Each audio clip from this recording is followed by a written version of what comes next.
Regardez bien ces images. Regardez bien ces images.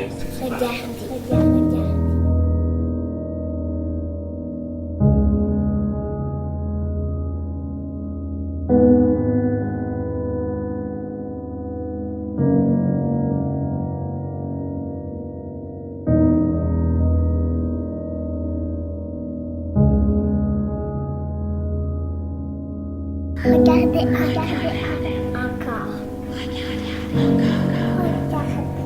Regardez encore.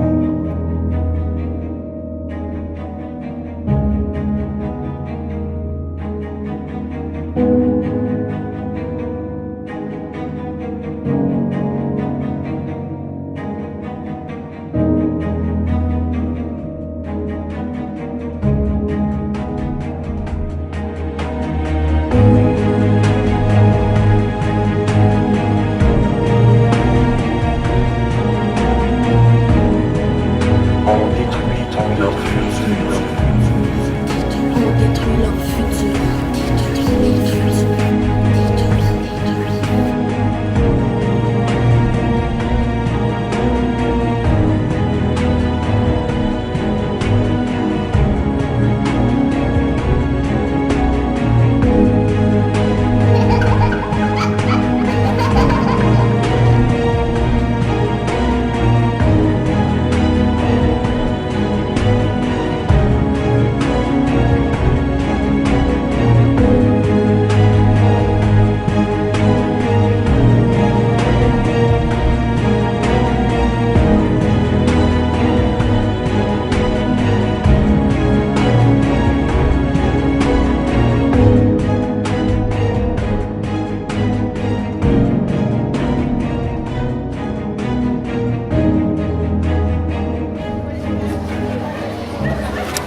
Ben, les jeunes pensent que si je jette rien par terre, on n'aura pas d'ouvrage, qu'on est payé pour les ramasser, mais c'est comme à la maison, chez eux, les jeunes ne jettent rien à terre, puis les parents ils ont du ménage à faire quand même. Donc, inquiétez-vous pas, on a en masse d'ouvrages quand vous jetez rien à terre. Que pensez-vous de la propreté de l'école? À mon avis, selon moi, l'école est propre. Je pense que les concierges font un beau travail. Quand on arrive le matin, si vous regardez, il n'y a pas de papier qui traîne à terre. Il n'y a absolument rien. Le problème n'est pas là. Je pense que le problème, c'est les élèves. OK? On dirait que les élèves, je ne sais pas quelle sorte de mentalité, ils jettent un papier à terre ou ils font des marques avec les mines, OK? Pas grave. Le concierge est là. C'est sa job de faire ça. Selon moi, il manque de bacs de récupération dans les corridors. Il y en a en bas dans le hall, mais il n'y en a pas à l'étage en haut.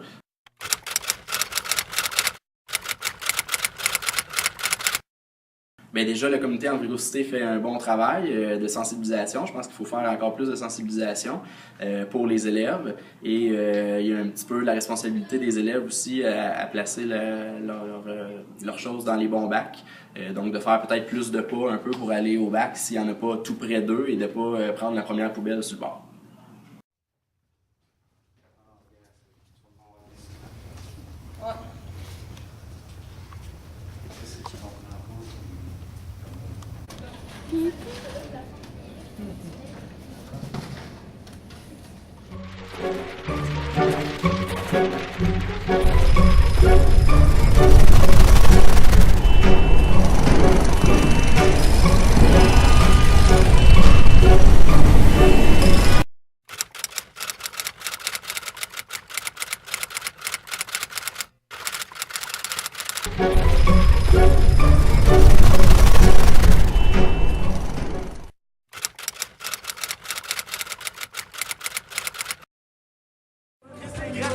Pas grave, t'auras rien à éviter. Hey, non, wow.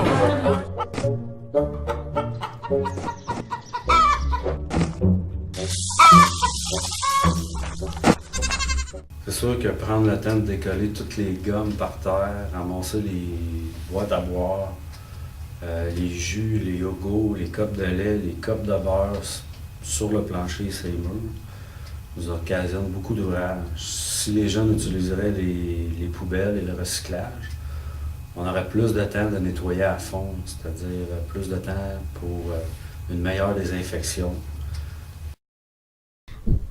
À l'échelle microscopique, notre environnement regorge de petites bêtes, plus communément appelées micro-organismes, ou si vous préférez, les microbes. Certains de ces microbes sont pathogènes pour l'être humain, et donc responsables de maladies infectieuses comme la grippe, le rhume, la gastro-entérite, la rougeole, la tuberculose, l'hépatite C, l'herpès buccal, etc., etc., etc. Les microbes, qui regroupent les bactéries, les virus, les vers parasitaires ou même les champignons, peuvent vivre jusqu'à 2 semaines sur le comptoir, sur les bureaux ou les poignées de porte.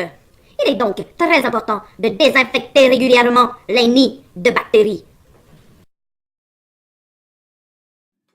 Pas tout le monde, là. C'est jamais tout le monde. C'est toujours les quelques individus qui viennent un peu chercher toute notre énergie là, sur ce côté-là. Là. Fait que je pense que c'est vraiment d'essayer d'éduquer les jeunes.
Si nous laissons les grands de demain, ceux qui éduqueront vos enfants, et vos enfants leurs enfants, les laissons salir, souiller et dégrader notre école, notre milieu d'appartenance et d'apprentissage à la vie, il ne faudra pas s'étonner qu'un jour, l'être humain pourra en venir à trouver parfaitement normal de respirer de l'air impur, de boire de l'eau contaminée et de vivre dans un environnement tellement dégradé, détruit et empoisonnés que même les plus riches de ce monde, ainsi que leurs enfants rois, périront aussi.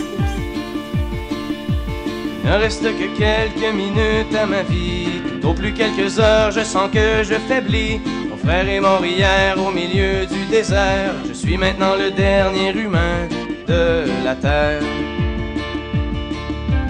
On m'a décrit jadis quand j'étais un enfant, ce qu'avait l'air le monde il y a très très longtemps, quand vivaient les parents de mon arrière-grand-père, et qu'il tombait encore de la neige en hiver. En ces temps on vivait au rythme des saisons, et la fin des étés apportait la moisson. Une eau pure et limpide coulait dans les ruisseaux, où venaient s'abreuver chevreuils, orignaux. Moi je n'ai vu qu'une planète désolante, paysage lunaire et chaleur suffocante, et tous mes amis mourir par la soif ou la faim, comme tombent les mouches, jusqu'à ce qu'il n'y ait plus rien. Plus rien. Plus rien.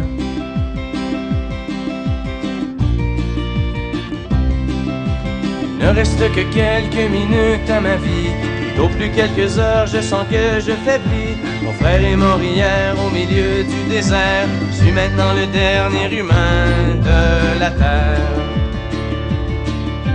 Je ça a commencé il y a plusieurs années, alors que mes ancêtres étaient obnubilés par des bouts de papier que l'on appelait argent, qui rendaient certains hommes vraiment riches et puissants. Ces nouveaux dieux ne reculant devant rien, étaient prêts à tout pour arriver à leur fin. Pour s'enrichir encore, ils ont rasé la terre, pollué l'air ambiant et tari les rivières. Et au bout de 100 ans, des gens se sont levés et les ont avertis qu'il fallait tout stopper. Mais ils n'ont pas compris cette sage prophétie. Ces hommes-là ne parlaient qu'en termes de profit. C'est des années plus tard qu'ils ont vu le non-sens. Dans la panique, on déclaré l'état d'urgence. Quand tous les océans ont englouti les îles et que les inondations ont frappé les grandes villes. Et par la suite, pendant toute une décennie, ce fut les ouragans et puis les incendies, les tremblements de terre et la grande sécheresse. Partout sur les visages, on lisait la détresse. Les gens ont dû se battre contre les pandémies, décimés par millions par d'atroces maladies. Puis les autres sont morts par la soif ou la faim, comme tombent les mouches, jusqu'à ce qu'il n'y ait plus rien. Plus rien. Plus rien.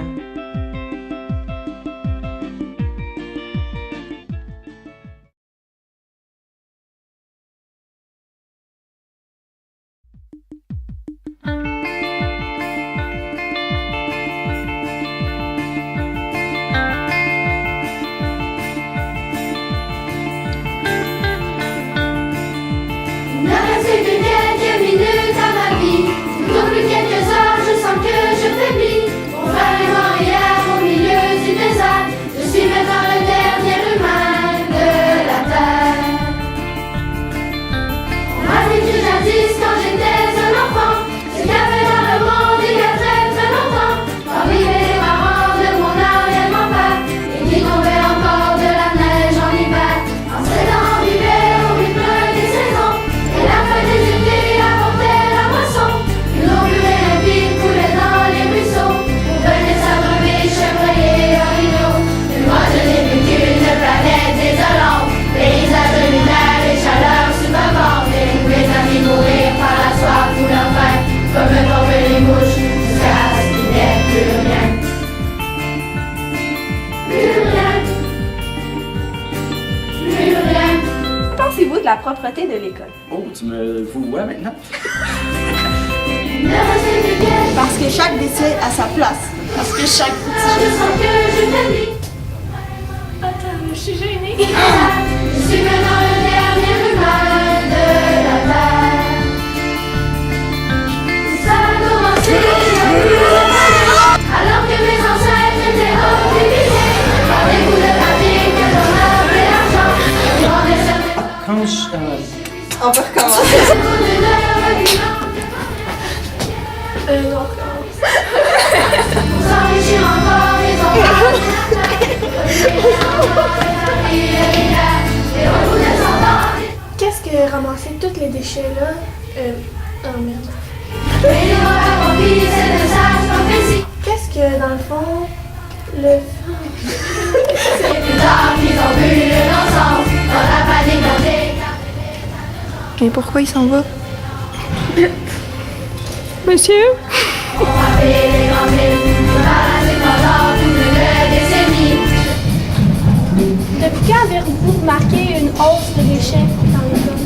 Ben, je te dirais, en début d'année, je trouvais que c'était quand même pas si pire. Puis depuis début octobre, là, c'est l'enfer. Attaché à sa place. Parce que chaque petit geste compte. N'oubliez pas, chaque petit geste compte. Et là, elle l'a pas vu là? Regarde, il y avait un échec.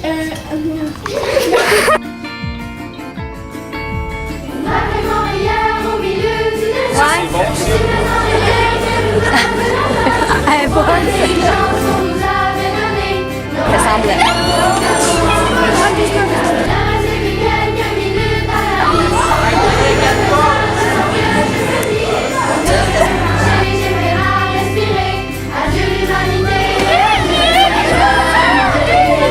Oh, ils vont penser que je travaille dans un...